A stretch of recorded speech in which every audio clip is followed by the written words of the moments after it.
Thank you. Oh. And once again, welcome everybody. I'm talking about the question whether in times of crisis, law needs to be flexible, law needs to be elastic. And when you go to the library, as I mentioned, and you try to find out what flexible law is, what flexibility means in the legal context, you will not find anything except for my articles, of course. Now, I have not tried, when I did my research, I have not aimed to find a definition. I have not aimed to rewrite what others have done, but I have checked how flexibility is used by those who write about flexibility, by those who argue about flexibility. And by the way, I will later also explain why this has a very practical angle. It's not just a theoretical topic. So if you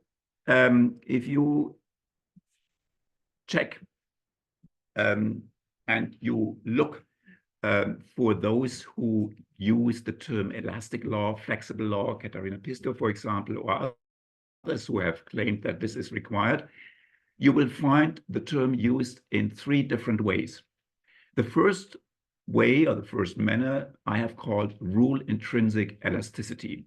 Here, the rule, it is argued, the rule should be open-ended. The rule should be flexible in the sense that those who apply the rule can do whatever they want, or within certain limits, but it is in the rule that the rule allows openness.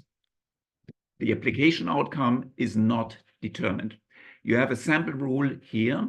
During financial crisis, government authorities and courts can take whatever action they deem appropriate to protect the economy. So it's completely open-ended, right? That's one way how this is used. The second way how the term elasticity or flexibility is used is that rules are not applied as they are set. Rules are used in a different way. Look at sample rule number 2. During financial crisis, the government has to grant financial support to insolvent enterprises. So if there's a financial crisis, however you want to define this, the government has to support the insolvent enterprises. If the government only supports some enterprises, but not others, but not all of them, for example, because there are not enough financial means, then this is an application elasticity, because the rule is not applied as it is set, because the rule says all enterprises, not just some. Second way how this term is used. Third, form elasticity. Form elasticity is something which is discussed by those who engage in jurisprudence and legal philosophy. Here, the rules grant discretion or incorporate vague terms or concepts for particular reasons. I will explain that later. That is, in fact, the magic silver bullet we are looking for. Look at sample rule number 3. During financial crisis, the government can grant financial support to insolvent enterprises. Now, it's quite obvious that we have certain terms here which require interpretation. Financial crisis, for example. What is a financial crisis? Do we have to have a sector that is at risk? Do we have the economy of the whole country to be at risk in order to call it a financial crisis? It requires interpretation. And the rule says can grant flexibility. That means the government has discretion. Right? So this is form elasticity. Now, form elasticity is, of course, like rule intrinsic elasticity, if there is no guidance how to interpret terms and how to exercise discretion, then there is no difference between sample rule 1 and sample rule 3. But I will get to that in a minute. Now, during the global financial crisis and also during COVID, in most cases, those who called for flexibility called for application flexibility. They thought we have legal obligations, we have rules here, and these rules should not be applied as they are set because they are too strict. In such a crisis, we need to do something with these rules. We can't apply them, right?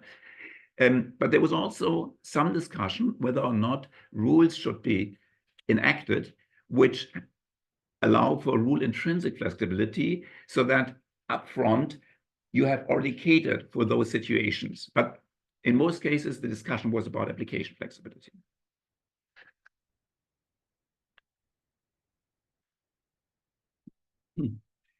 And without going further into this topic, I also want to mention two common law institutions where parties have argued that there is a rule inherent flexibility, equity. Those who study the common law, who are familiar with the common law system, know that in the past, in order to address the strict application, which was regarded as too harsh of the law, an equity system was established according to which these rules could be overruled. Equity, right? And you have a quote here. In the past, equity could be freely applied. It was according to the chancellor's foot. Now that has changed over the years. Now we have an equity system where more and more case law exists, where more and more written law even exists, which relates to equity. And the goal of all this was, of course, to create a foreseeable system, to create legal certainty, to avoid that everything would depend on the chancellor's foot. So we have a development here. And then, of course, discretion is an institution which exists in every jurisdiction. Again, there are people who argue rule inherent flexibility or institution inherent flexibility. Discretion means you can do whatever you want. If the court has discretion, if the government has discretion, they can do whatever they want. And that, of course, leads to some problems. The skepticism that is caused by this kind of approach is, of course, related to the rule of law. The rule of law, as we know, is an ideal which every system aspires and against which it must be judged. That's a quote here from Kane Conaghan. It's a Western concept, and those in the room who deal with Chinese law know that there's a long discussion in China, for example, about whether this Western rule of law should also be adopted for China. In Germany, it's the Rechtsstaatsprinzip.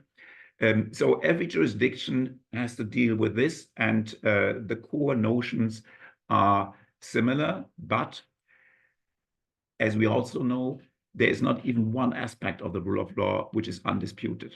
Everything is challenged. The major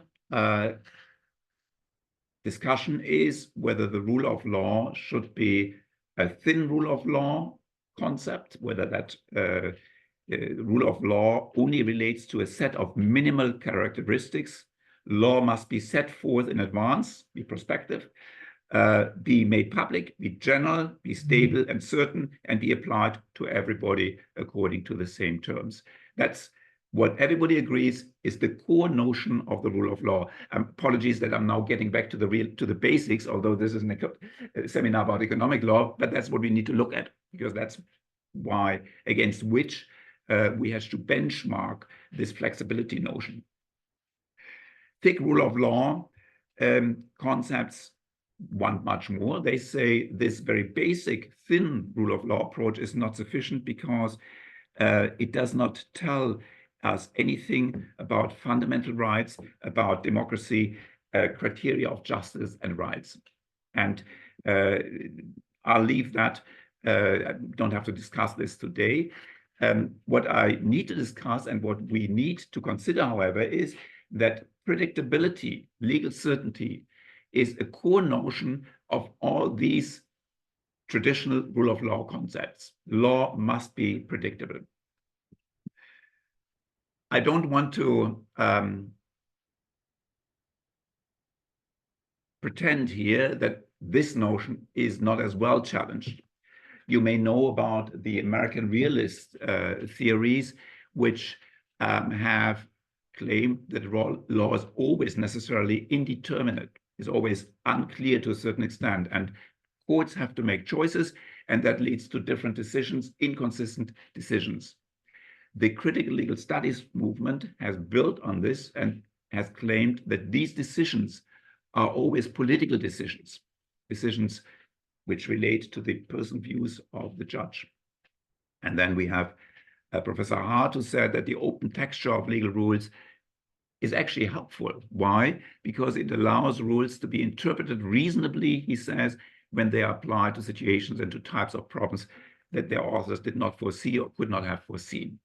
So that's those who challenge that legal certainty aspect.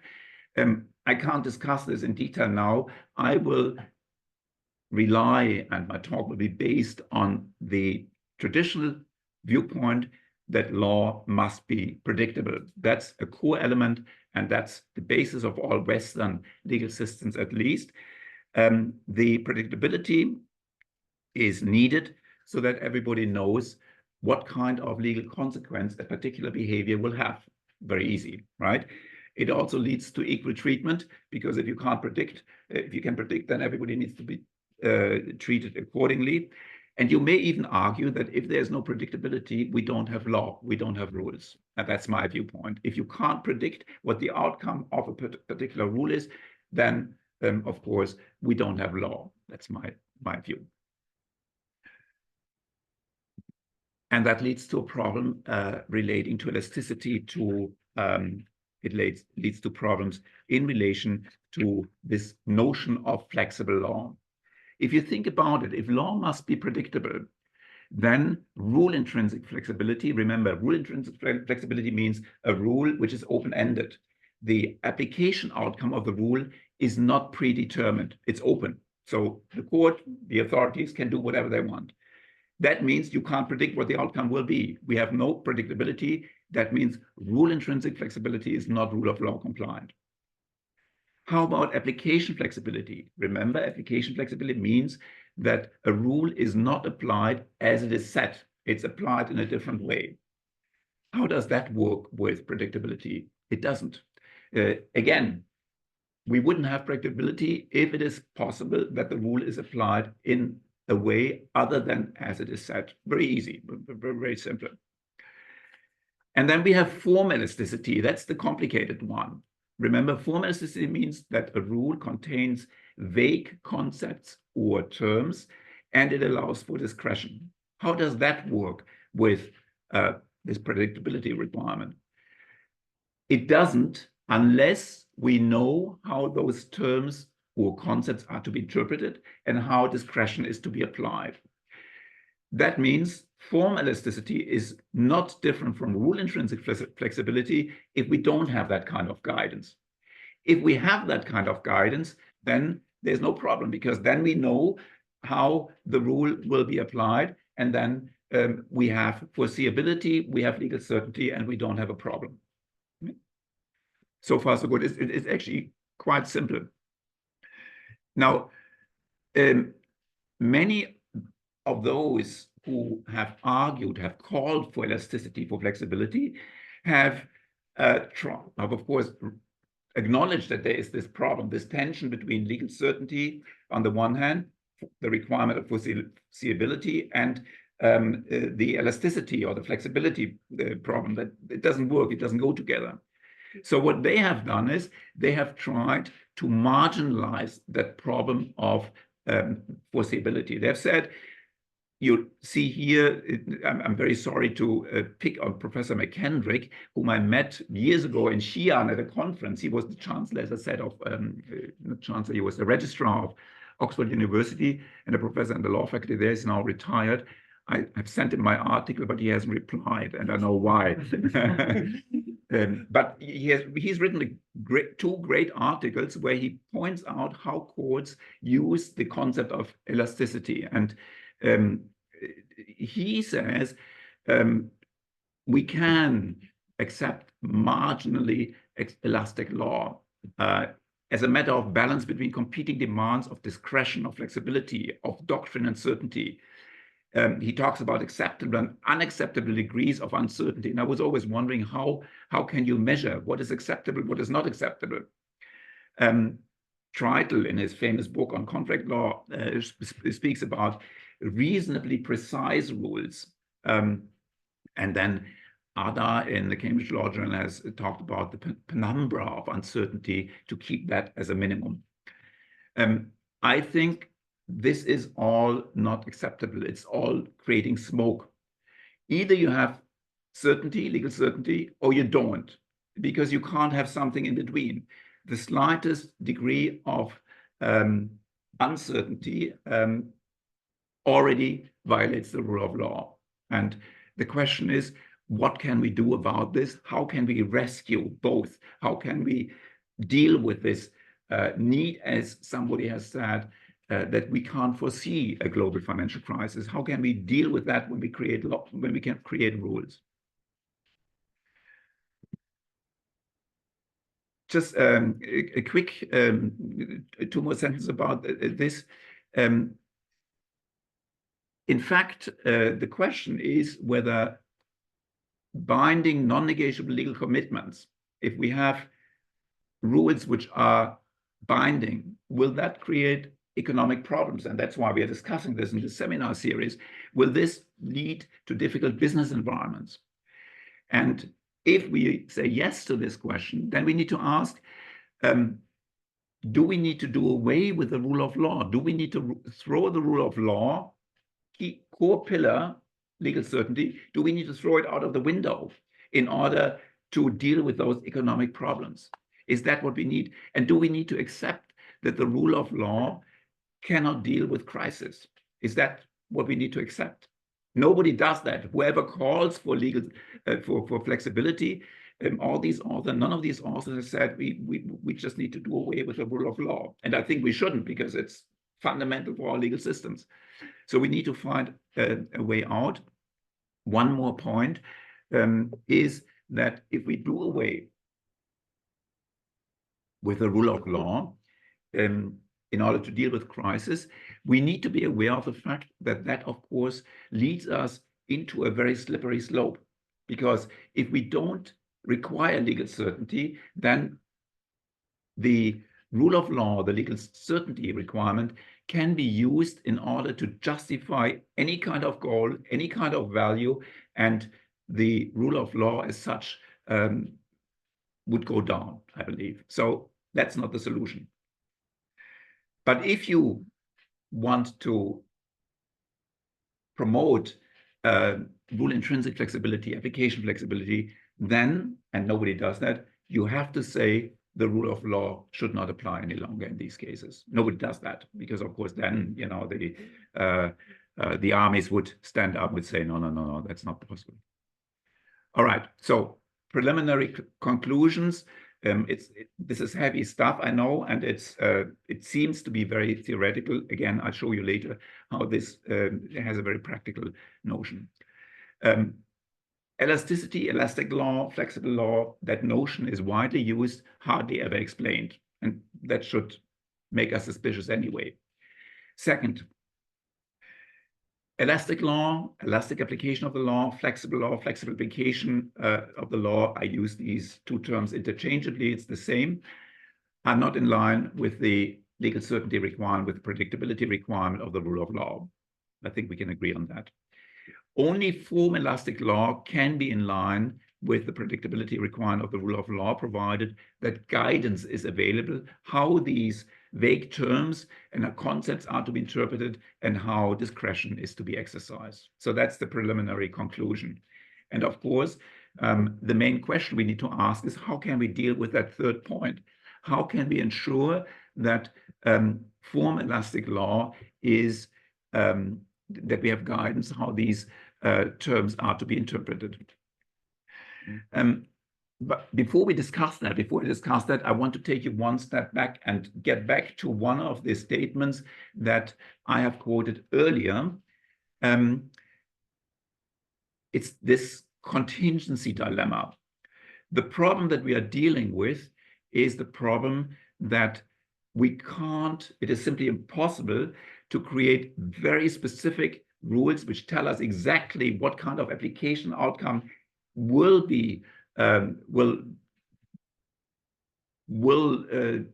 result of a particular scenario. That's impossible, because it would lead to uncountable legal rules which are very, very specific, and no lawmaker can do this. And of course, there are scenarios like COVID, like the global financial crisis, where which are unforeseeable. These are drastic examples, but there are many other examples which are also not foreseeable, and whether law has to respond somehow. So it's the question how rules can ex ante provide for ex post responses which lead to justice.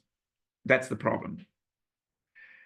Form elastic rules, I've mentioned that earlier, can do that if they provide vague terms and concepts and discretion. And actually, that's what lawmakers do all the time. They use vague terms, general terms, they use general concepts, they use discretion in order to address potential future scenarios. It's nothing, it's a very normal thing. And you have my sample rule here, 3 here again. During a financial crisis, the government can grant support to insolvent enterprises. That's a rule which would work provided that guidance can be given as to how, for example, the term financial crisis is to be interpreted and how the discretion can be applied or should be applied. So is form elastic rule, is form flexible law, is that the solution here? Is is form elastic law crisis proof because it's broad enough to capture, for example, global financial crisis or health crisis? Is that something that works? Again, without clear guidance, how these terms are to be interpreted, how discretion is to be applied, not rule of law compliant. Then we have the same problem like with rule inherent flexibility. But if we can have this kind of guidance, then we don't have a problem, because if the guidance, if we have a method how we interpret particular rules, specific rules, or if we have general guidance how rules are to be interpreted, then that solves the problem. If we know, if we have general rules how to deal with discretion, how discretion is to be applied, it also solves the problem. Right? So where do we find guidance of that kind? That's the major rule, the major question. Sometimes we have legislation. Sometimes we have legislation which defines particular terms, and then it's easy, no problem, right? Or we have case law. A court has determined how a particular concept is to be applied, how is it to be used, how terms are to be used. We even have guidance in the common law world and other jurisdictions as well, how in particular situation discretion is to be used. That exists. In the vast majority of cases, however, that kind of explicit guidance doesn't exist. And that, I think, is the reason why we are having this discussion, because nobody went that step further, that step that will win me the Nobel Prize. If there is no specific rule how to interpret a term or how to apply a concept, how to apply discretion, does that mean it doesn't exist? The answer is no. There is an intelligible order immanent in the law, because the law carries values, the law carries particular policy decisions, and on the basis of these decisions, it is possible, it is always possible, and that's what courts do, what lawyers do all the time, to interpret vague terms, concepts, and to apply discretion. Statutory interpretation is one of these examples. Every jurisdiction has particular rules how statutes, how law is to be interpreted. Analogy is another tool that is used in this regard. So there are these rules, and all this is inherent in the law. Just as the courts develop principles to develop in the development of the common law, so can they develop principles to guide parties as to how a discretion is likely to be exercised in the context of the interpretation of a statute, and how concepts are to be interpreted. McKendrick again, the poor man. He's actually a great scholar, I must say, and he has moved things really forward with his 2 articles, I must say, except that I'm hoping that I'm able to move it a little bit further. Now, this whole idea of finding guidance in the law is, of course, a method. It's a methodological issue. It's an issue of legal reasoning, as it is called in the common law world. A short explanation about the term legal reasoning. In the common law world, legal reasoning is used in different ways. There is no consensus what legal reasoning really means. The process of devising, reflecting on, or giving reasons for legal acts and decisions or justifications for speculative opinions about the meaning of the law and its relevance to action. This is not what I'm talking about. What McCormick has used here as definition of legal reasoning is nothing but advocacy. You have a lawyer who finds such a vague term, interprets the term so that it suits his client's needs, and then moves forward. So he starts from the outcome and moves backwards, finds the arguments to support his interpretation. That's advocacy. That's not what I'm talking about. I'm talking about the law, how the law is and how the law should be interpreted. And that's what judges do. Judges move from a rule which is applied to a set of facts forward, and they develop an outcome. And the outcome is open, of course, depending on what the rule says and what the terms are. So it's what in the civil law world is normally called legal methodology. I'm not sure in Poland, but I guess it would be the same here. It's the path or the way from an existing source of law to the decision on a particular legal issue in a given situation. Understood in this sense, it concerns the application and the interpretation of the law. That's what judges do. And this is what is needed in order to interpret vague terms and concepts and to provide guidance how discretion is to be applied in a particular scenario.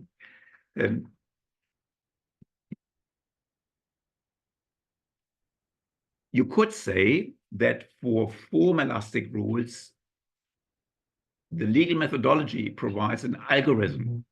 Algorithm, as you know, is nothing else but a step-by-step instructions how to come to a certain result, a recipe for cookies. You need to add this, you need to add that, you need to add that.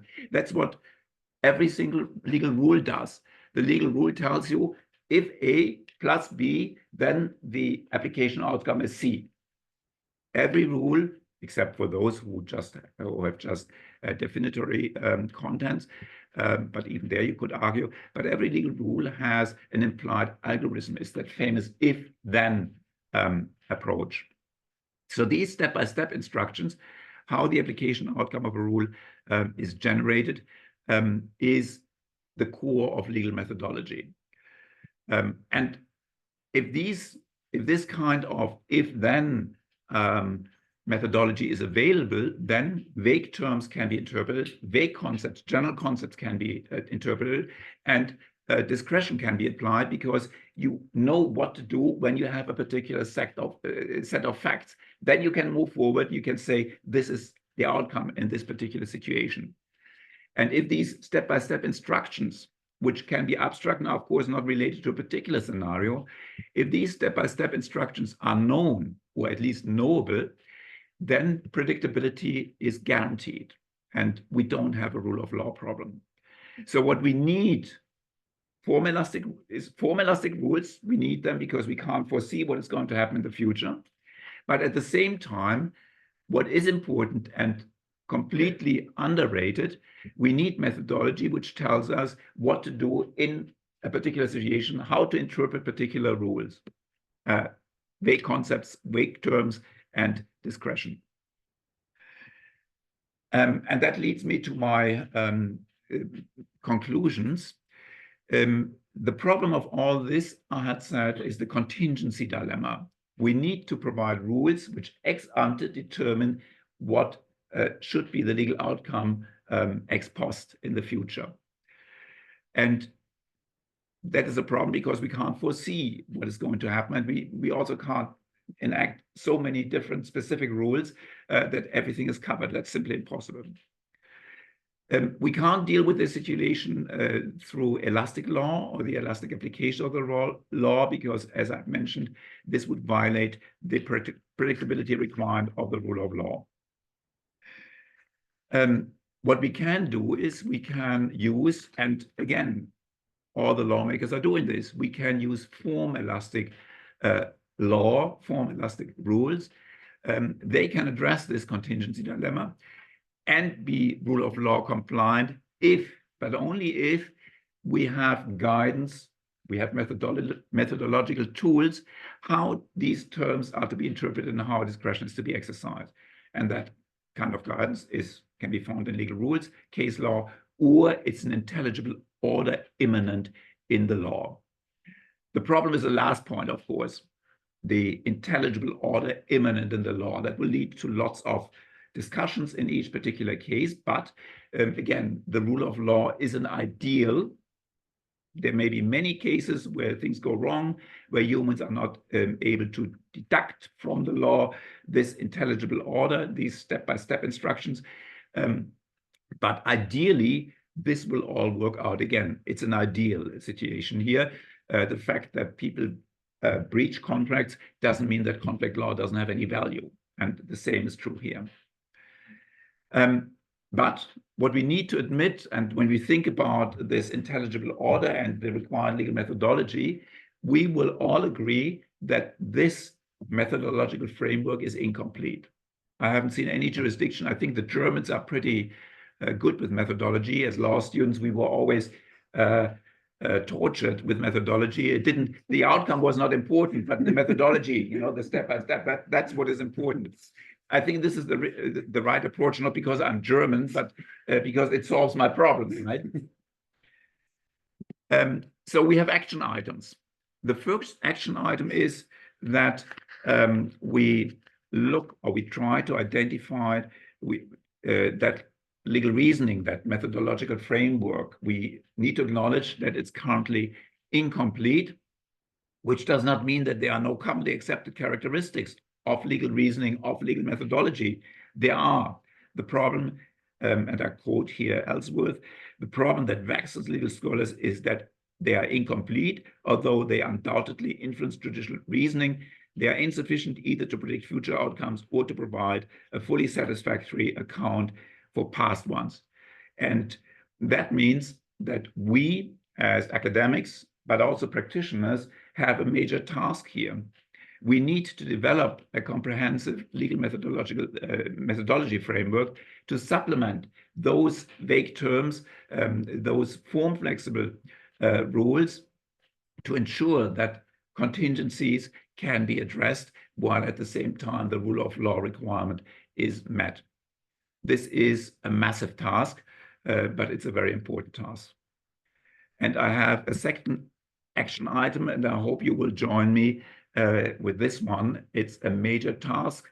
In the future, whenever we hear about elastic or flexible law, we will call this rubbish. This whole notion should be abolished. Nobody knows what flexible law and elastic law is. And if you come up with those interpretations that I have drawn from the literature, you will see it is something which violates the rule of law. It's a fake legal silver bullet. It's a fake wonder weapon if no other solution can be identified. And with this, I'm coming to the practical aspect that I had mentioned earlier. When you are before court, when you are arguing with the other side in negotiations, when lawmakers discuss, very often the argument comes, we need to be flexible here. We need to provide elasticity here. And from a practical point of view, now I hope I've provided you the guns and the ammunition to shoot that down. Because if anybody talks about flexible law, and I've done that many, many times, everybody talks about flexibility, and you hear it all the time in talks and in court, you hear it. Just ask the person, what does flexibility mean? And you will see nobody can give you an answer. And if they give you the answer that I have tried to draw from the literature, if that's the answer, you can simply say, well, then the rule of law is violated and I cannot accept your argument. So that's the practical aspect here. Flexible law, flexible application of the law that is often used. It will never work, at least not when it's used when you are in the room. I have I've set out these ideas in an article which was published earlier this year in the Journal of Contract Law. I have one copy here, which I'm happy to leave if you want to copy it. So feel free to look at it and then hopefully criticize me with more publications, as I have done with Professor McKendrick, who has helped a lot to move the topic forward, I hope. And with this, I'm at the end of my presentation. Thank you very much for listening, and feel free to shoot now. Thank you.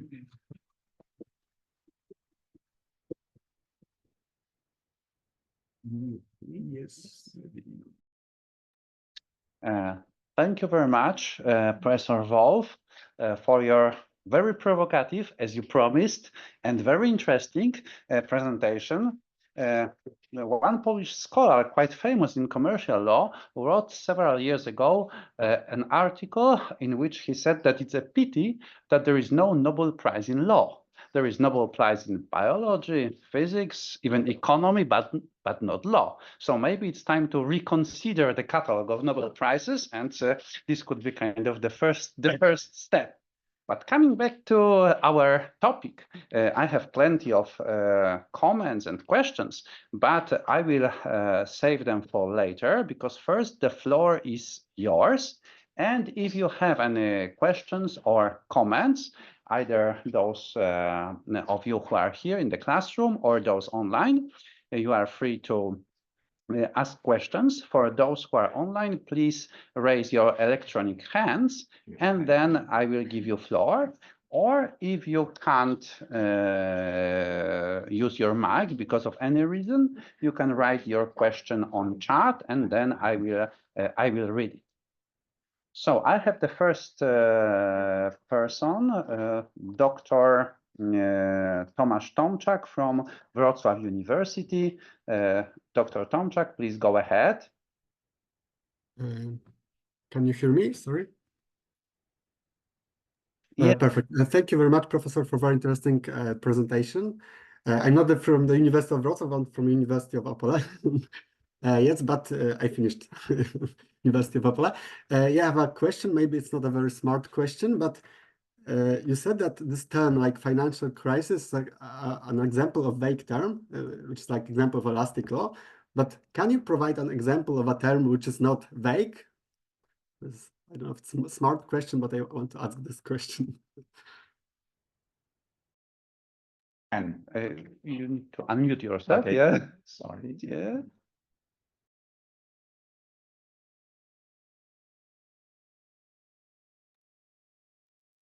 Yes. Okay. Now it works. Thank you for the question. Great question. I'm sure you have studied the legal realists and the critical legal studies movement. They have in fact argued that there is no term which does not require interpretation. Law is necessarily vague. If that's the case, I mean, I just tried to say this pen is something which is very, very, very concrete. So if you say, if this pen is stolen, the thief goes to jail for 5 years, then I think we have a very specific term. But I agree with you that most terms that you find in rules are vague. That, however, does not make any difference, because then the concept, the rule, the form flexibility, that whole notion would work in the very same way, I believe. Mm-hmm. Yes, Dr. Tomczak. Yeah, but you said just hold on a second. I need to mute myself. Okay, go. Yes, please. Yeah, go ahead. Yeah, because you said this pen, yeah, but the problem with law is it's like an abstract, yeah, like this is the idea about the law. So it's like, but I think there's a difference if you say like human and you say like financial crisis. But okay, I don't want to go further, but this is of course a very complex issue. And thank you very much for your response. Thank you very much. Sorry, Yeah. can I respond to that? Yeah. I think they are very law. I agree with you that law is normally general. There are, however, very specific laws which relate to very specific situations. The lex such and such, it's always called, you know, the politicians and lawmakers always attacked for making rules for very, very specific situations. Again, it doesn't really matter because if law is general, then it will trigger this question that I have tried to explain. And in that case, I hope that the form flexible approach would help. But thank you for the question. Thank you very much. Do we have any other questions? Yeah, please go ahead. Mike. Okay, so good afternoon.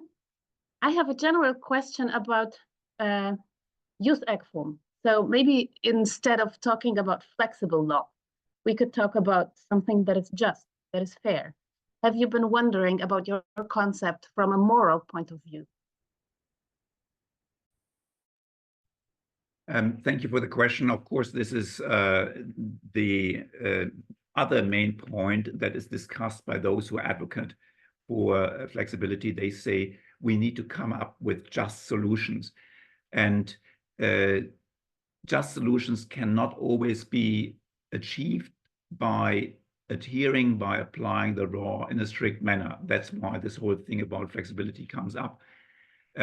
So on the one hand, we have situations, or the acknowledgement that we can't regulate everything in detail upfront.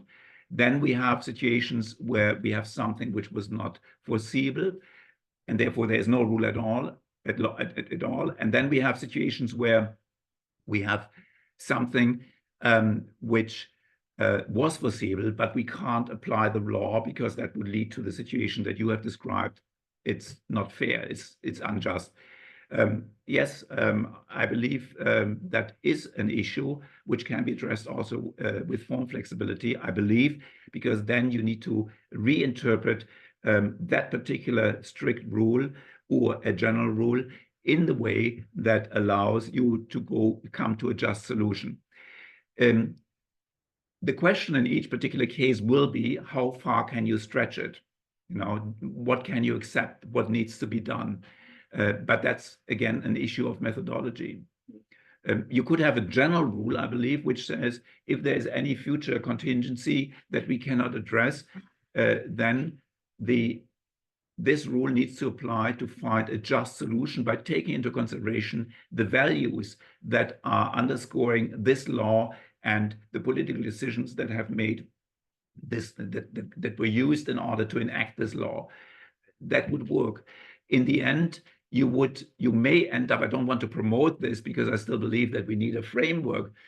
In Germany, there was a school called the Freidenker, the free thinkers, which said we don't need law at all, we just move forward and we then decide.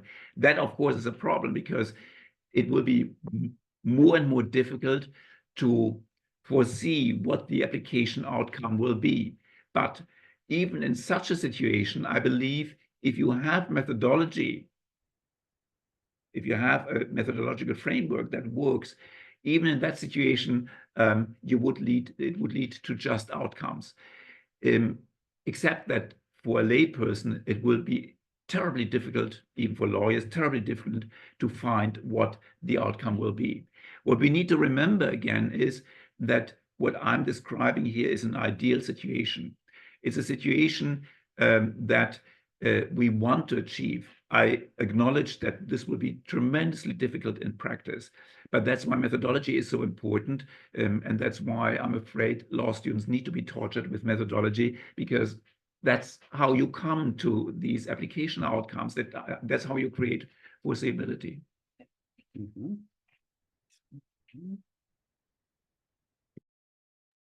Okay, thank you. Professor Gliniecki, please go ahead. Good afternoon. Thank you, Professor, for a very interesting speech. And I would like to express my remark and ask a question. In order to come this concept to life, we need a wise, I think that we need a wise, reasonable, and sensitive judge that will be, who will be an executor of this concept.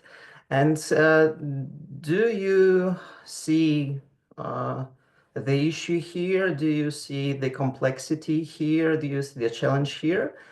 And do you believe that maybe in the nearest future, maybe artificial intelligence could execute the concept you have presented?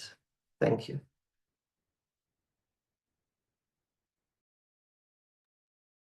Thank you for a great question. Actually, two questions, Professor Gliniecki. I agree. This is a very complicated matter. We need wise judges. In an ideal world, we have very, very specific rules which address anything that will happen in the future. That's the ideal world. It's not possible, as I've mentioned earlier. But however you want to move it, that's the only way out. The only way out is to create methodology which will then allow you to interpret these rules. Or you throw the rule of law out of the window, and then you have a legal system which I cannot support any longer. Your question about AI is fantastic. It's fantastic because I've worked on exactly this question, and I completely agree with you. I could not take a deep breath and talk for another hour, which I won't. But you're hitting it right in the center. AI is, of course, based on automation, and automation means A plus B is C, and it could be that A and B are something which needs input from D. But automation means that you come to an application outcome which is the perfect outcome. That's how law is constructed as well. Law is constructed, as I mentioned earlier, as an algorithm. A plus B is C. That's what law is, if then. And ideally, of course, in practice, we have massive problems. That's why we need to train our students, and then it doesn't always work. But all those errors and all those complications and the need for the, as you mentioned, as you have phrased it, the very wise judge would no longer be necessary if we delegate all legal work to machines, because machines are much better than we are. They are faster, they are more precise, they are more efficient, and they're cheaper. I've done about a year ago a talk in Hong Kong, which was attended by, I think, 900 people. And the title was, "Why Not Delegating All Legal Work to Machines?" And my conclusion was, we can. The only question is whether we should. That's now a different topic, but if I may elaborate on that, I believe, and I'm following here AI experts. AI experts say that within 5 years, 10 years, AI will have reached human capabilities. So AI will be as good as we are. If that's the case, and of course, then it will develop further to become even faster, even more precise, even more practical, even better. And all these errors that all those human elements that everybody's advocating, and I think we don't need in law. In law, we need a clinical decision-making process. A plus B is C. That's what we need. We don't need emotions. We don't need delays. We don't need any kind of tears or whatever you find. If that's the case, then AI is in fact better. Now, everybody agree, 2 more sentences because it's a bit off topic, but I'm getting excited here. Everybody agrees that AI is a tool that lawyers must use. Everybody agrees on that. So we agree that this is law, and this is AI, and we should use AI. Everybody also agrees that we should not delegate all decision-making to AIs, at least not the major decision-making. That's the core element of Western liberalism. That's Socrates. Humans should be in charge eventually. Now, the main question, which will be discussed over the next decades, is how far from here, where we use AI as a tool, do we want to work, or can we move to this side where the machines really take over? That's the science fiction movies where the machine comes in and does everything for us, right? How far do we want to go to this side? So where do we need to stop it? And then the other question, of course, is, can we stop it? Because as you know, in the United States, there are economic interests involved, and AI is driven even further to that side because that seems to promise money. In other parts of the world, political interests drive AI, and that also moves this to this side. Whereas in Europe, I think we have found a very good solution where this is at the moment contained and it's under control. But it will not stop here, because in other parts of the world, other interests are behind this. But this is the main question. So getting back to your point, Professor Glinski, I completely agree. AI will be the perfect tool to implement what I have tried to explain today. Thank you very much. Thank you. Professor Nowacki, please go ahead. Thank you. I actually have two questions. My first question is, to what extent deregulation can be an answer to this issue that you discussed? So pushing the process of setting the rules down, self-regulation, or maybe even reference to other systems of social norms than legal. And the second question is about meta-norms. So to what extent this necessary flexibility can or should be introduced via reference to the norms of a higher level in the system, for example, constitutional norms. So we would have a lot of flexibility because we would have certain values described on a higher level and a relatively small group of socially trusted people that would be entasked with determining the application of lower rules, maybe even deciding about their disapplication via interpreting those values and solving the conflicts of those values. So to sum up the second question, to what extent you think that the current solutions around constitutionalism do not solve the issue you mentioned? Thank you.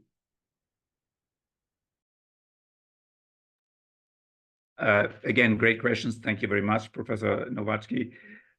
First question, how can deregulation, self-regulation, or tools of this kind help? I'm afraid no. You can have, as the free thinkers thought, you can have a system where we don't have rules at all, but you need to, if you want to have foreseeability, then you need to have at least something, a framework which allows you to determine what is going to happen in the future. Or else, and if you want that, fine, but you need to acknowledge we don't want the rule of law. If you agree, if you acknowledge that the rule of law can be abolished, then everything is fine. In the end, I believe we don't need, it's not a matter of a very dense regulatory framework. It's not a matter of thousands of rules. It's a matter of finding the right balance, which allows those who are in charge of applying the law to apply it with the necessary degree, with foreseeability. No, I shouldn't say the necessary degree of foreseeability. There must be foreseeability. And if you have these methodological tools, I think it will work. How about meta norms? Yes, absolutely. If you, the system, the methodological system, which will allow you to interpret general concepts, general terms, would of course take into account the values underscoring the legal system or a particular area of law, a particular law. And that includes constitutional law, that includes other values, getting back to moral values probably, but there must be consensus about what kind of values, what kind of meta-norms should apply. And that's, of course, our task to discuss this and to make that transparent. Transparency is key here, I believe. Yes, I agree, meta-norms are important. They are the ones that need to be brought into play once the methodological framework is put in place. Thank you.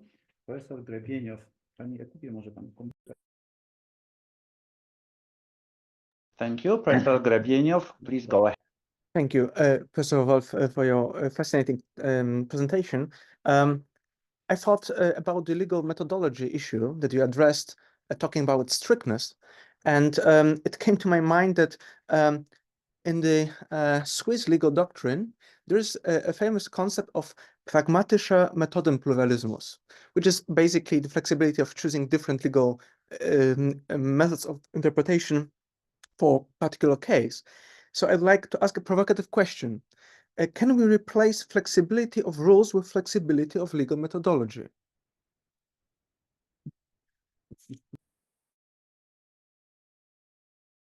Yeah, very good question. So we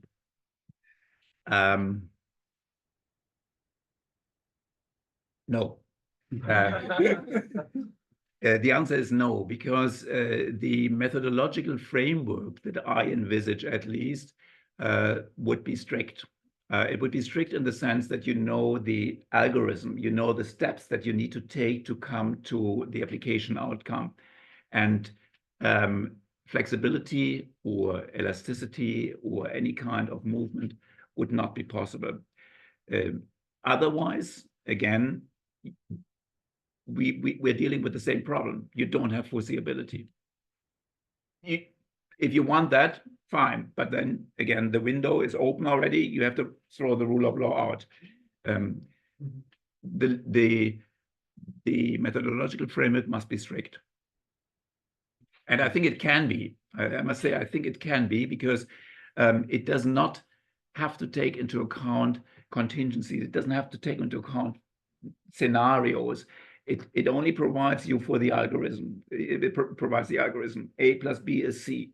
And if there's a D, then A plus B plus C is D. So, and that's why the question about AI was great, because that really drives it all the way to the perfect stage. Because AI, you have the question, and the question will be solved automatically without going left and right, take into consideration all the aspects.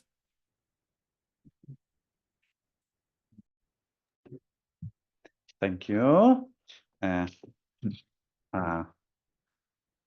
see some questions. No, these are just comments on chat.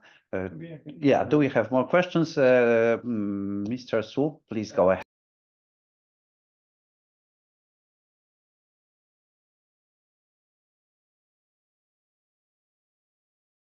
Fine. So my question would be,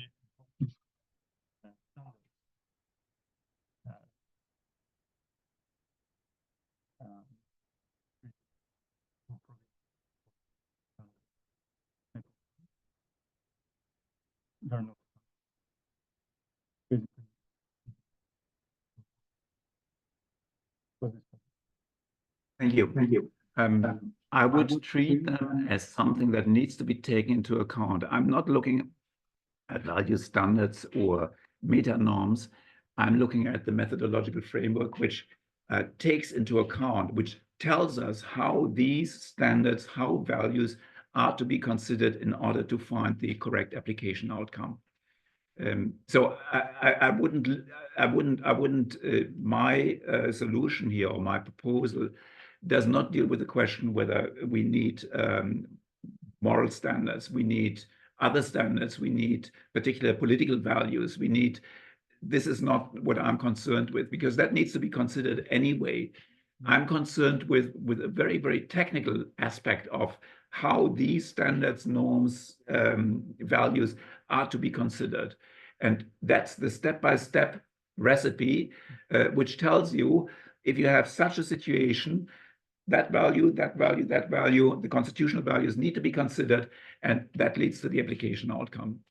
So yeah, I don't know because maybe maybe I wasn't clear like in my question because yeah, I think maybe I wasn't clear. So there's no difference between the rule that says like there are 30 days for filing a complaint, for example, and the rule that says the director is required to be loyal to the company.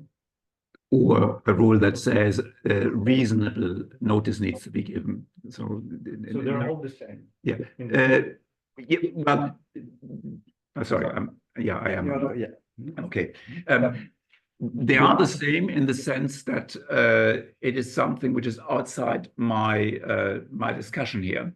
It is something that needs to be discussed, of course. Do you want to? You have two conflicting value standards, requirements here. How do you balance them against each other? My solution will only tell you how to do that, but not what the outcome will be. But you would apply this. I don't feel like No, Yeah, go ahead. It's interesting. But you would apply like the same analytical framework to all the rules, right? You would apply the same analytical framework to the rule which provides for, let's say, 30 days of filing complaints, or you would say the same like analytical framework for duty of loyalty, for example, like because for me it seems like they're like totally different from even like a purely technical perspective. They're like very totally different rules, right? Or one is like clear rule which you can violate or not, and the other is something which I would say is like a standard which we call like a clausula generale. And so my question would be general clause, yeah. And my question would be, I guess, like, would you apply the same framework to those two types of? Yes, I would. By the way, the 30 days, you can also argue, what does 30 days mean?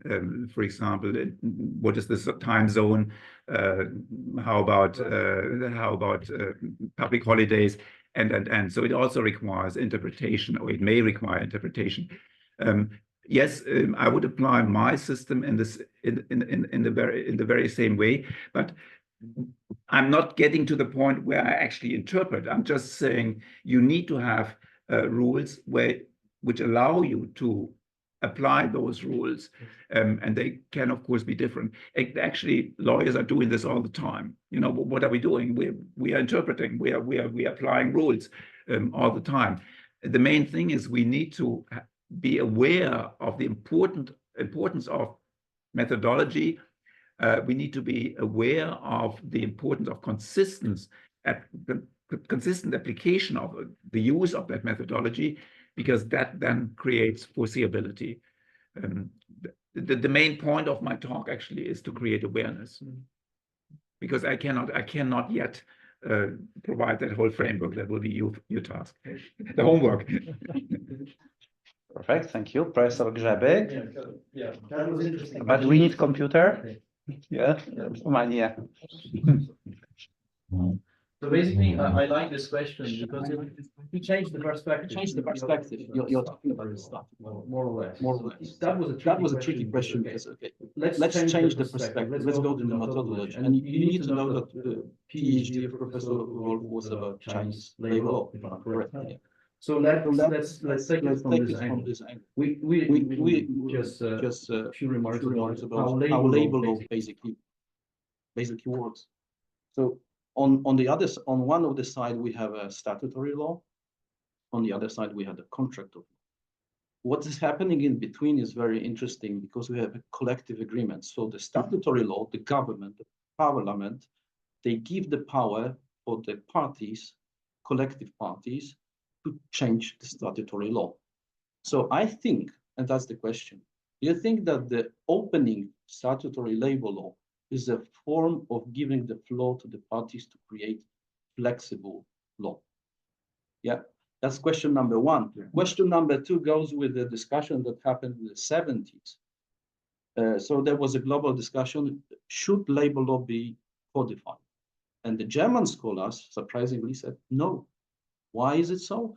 Because labor market, labor movement is so dynamic. So if we pass the labor code, we are creating unflexible. Yeah.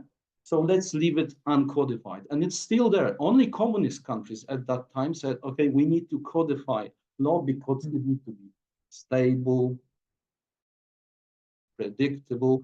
At that point, no one was really taking care about rule of law in this part of the world.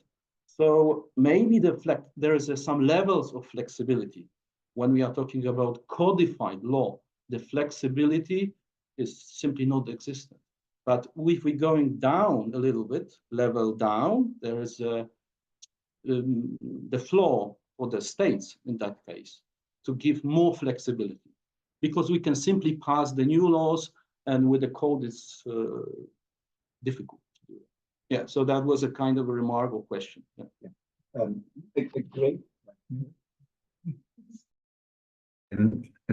A great question. In my article, which is titled Contract Law, Form Flexibility and the Importance of Legal Reasoning, there's one section on flexible contracts. So the first point is, of course, you can delegate legal decision-making to the parties involved. I would not call this flexibility. I would simply call this the delegation of the decision-making to other actors. The question then is, the more interesting question is whether contracts as such can provide for flexible rules. If you think about contracts in a way are legal systems inter partes. They create a legal system as we have a legal system out there, which is in the statutes. Can the parties create flexible law, flexible rules, flexible contract rules? I believe they can. They can even use rule-inherent flexibility. If you have a contract which says, in case that party A moves to another country, the solution will be up to party C, open-ended, right? In most cases, such a contract will not be enforceable, or the rule will be replaced with something that the law provides, in particular in labor law, because there are lots of protective provisions. And that means in most cases, you don't have actually an open-ended rule. You have rules which are not enforceable, and then the law takes over. But the interesting question is it possible to delegate to allow parties where such a rule does not exist, where these limits are non-existent, to determine a situation where there's no foreseeability? For example, you have again that scenario. In case that party A moves to another country, party B can then decide what to do. Is that allowable? I believe in most jurisdictions it would be, because that's party autonomy, and the parties will really end up with an outcome which was unforeseeable. Why? Because in that situation, the rule of law will not apply, because the parties have agreed on this. Party autonomy prevails, trumps actually the rule of law. So it's a great question. The parameters, the aspects that you need to discuss at the contract level are slightly different as compared with what you have at the law level, although it's also rules. But party autonomy, I believe, is stronger and allows the parties to do what a lawmaker, what a judge, what a government is not allowed to do. But if the law decides to delegate this responsibility to the actors, then I don't think this is something which I would call flexibility. But of course, there's no technical meaning to flexibility. You can call that flexibility as well. It's not what is flexibility in the sense that I have defined it. But it's very interesting, and in particular in the labor law context, it's interesting because there are so many rules which protect one party against the other party. And then the question is, can, for example, the can staff and workers give up their rights, their decision-making powers, and delegate everything to the employer? Is that possible? In most countries, I would assume the labor protection rules would kick in, and it would not be possible. That's very. Yes. So you focus mainly on the contract between the parties, but if we remind the auditorium that what is the main characteristic of labor law is like a trade union, so the collective movement has a special power, and also in Germany, in China, in Poland, trade unions, they can decide without asking all the others who states outside of the trade unions that their working conditions going down. Also, they can be lowered down by the parties. So they can change the statutory law, which is not the case for the parties. So I may argue that I see it as a form of flexibility. So state can take the power to the trade unions and the employers to escape from the strict rules that is being created in the statute. Yeah. Yes, I agree. I agree that if you, in that scenario that you have described, the requirement of foreseeability would not apply. And then this is possible. Does it make sense? Would it hold water in court?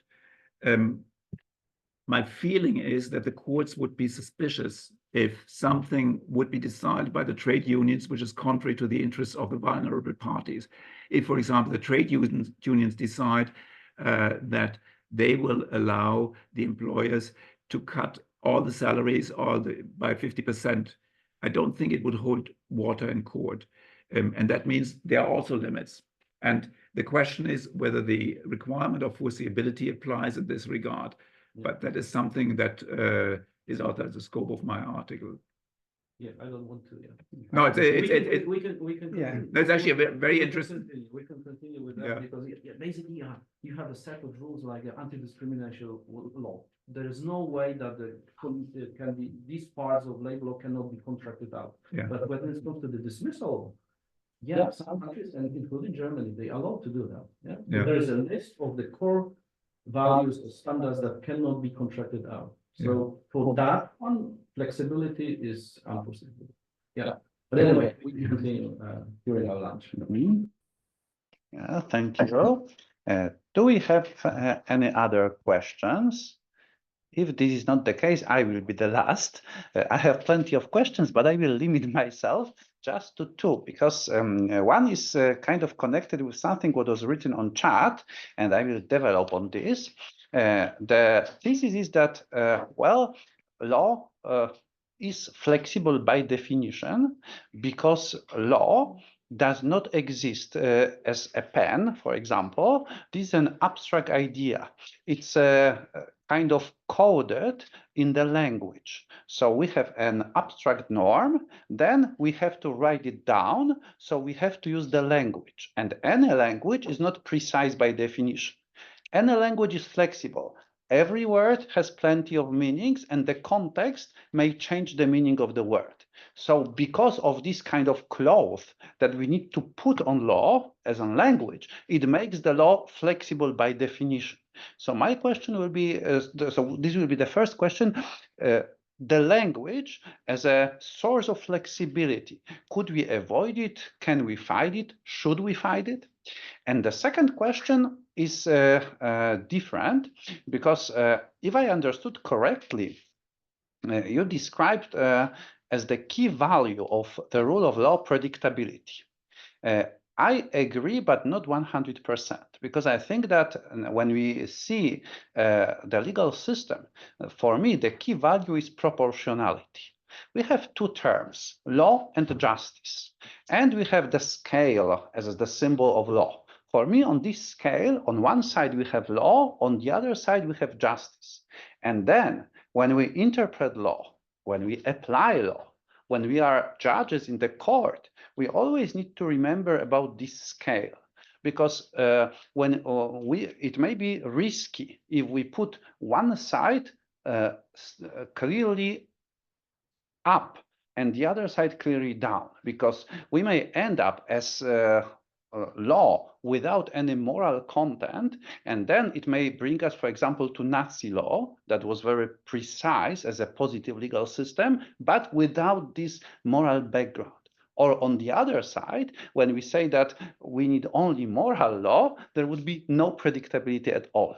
So so my question is, do we really shouldn't we think that the cornerstone of rule of law is proportionality between law and justice, not only this kind of mathematical formula A plus B is C? Maybe if it's not too just, then it shouldn't be C. It should be C prime or C2, kind of a modification, maybe not even so far, but kind of, it doesn't have to be just C. Thank you. Thank you. Great questions to finish our discussion. Law is flexible by definition. It's a matter of language, you said, and language is always flexible. That's what the American critical legal studies movement, they've said that.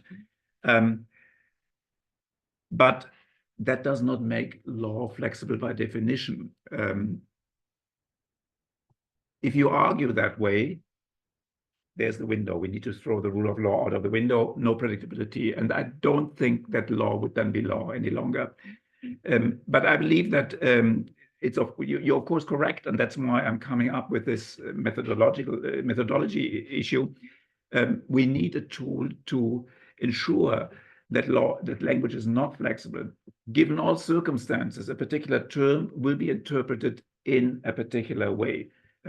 So we have A plus B, then we have the rule, and that outcome is C. So I believe that language appears, it's pseudo-flexibility actually, because if you have a methodological framework which allows you to interpret those terms, then there is no flexibility. It just appears to be flexibility. Is proportionality the more important value as compared with predictability? I don't think so. Why? I believe you can have a rule. You can't have a rule which does not provide for predictability, because then we don't have a rule. But you can have a rule which leads to an unproportional application outcome. Whether or not that is good or not is a different question.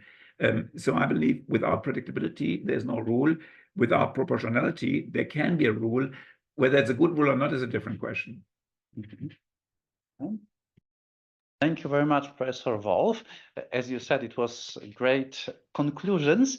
And I believe that this seminar, once again, illustrated the thesis that at the end of the seminar, we have more questions than at the beginning. So as in Latin, we could say stiome nihil scire, I know that I don't know anything, works. And it means that our knowledge is maybe a little bit higher, better, deeper, because of all this complexity that we had the privilege to listen to and to discuss. And it wouldn't have happened if Professor Wolff wouldn't be with us. So thank you very much. It was really great seminar. And thank you all who are here and all who joined us. It was about 40 people maximum during one moment during our seminar. So I'm very happy that so many people came. Thank you for great questions, great discussion. And as usual, during our seminars, it's my pleasure to invite you to the next seminar. And this time I will invite you to 2 next seminars because of the calendar. They will be quite close. On Monday, we will meet with a Polish professor from the oldest university in Poland, Jagiellonian University, Professor Stec. And then on the beginning of November, we will have another international event with Professor Dan Puchniak from Singapore Management University, who will be with us and who will talk about the corporate purpose from comparative perspective. In due time, you will receive invitations. The link will be the same. So I hope to have you back here for the seminars. And once again, thank you very much for tonight, and see you during the 24th open seminar of the Chair of Commercial and Corporate Law. Thank you and goodbye.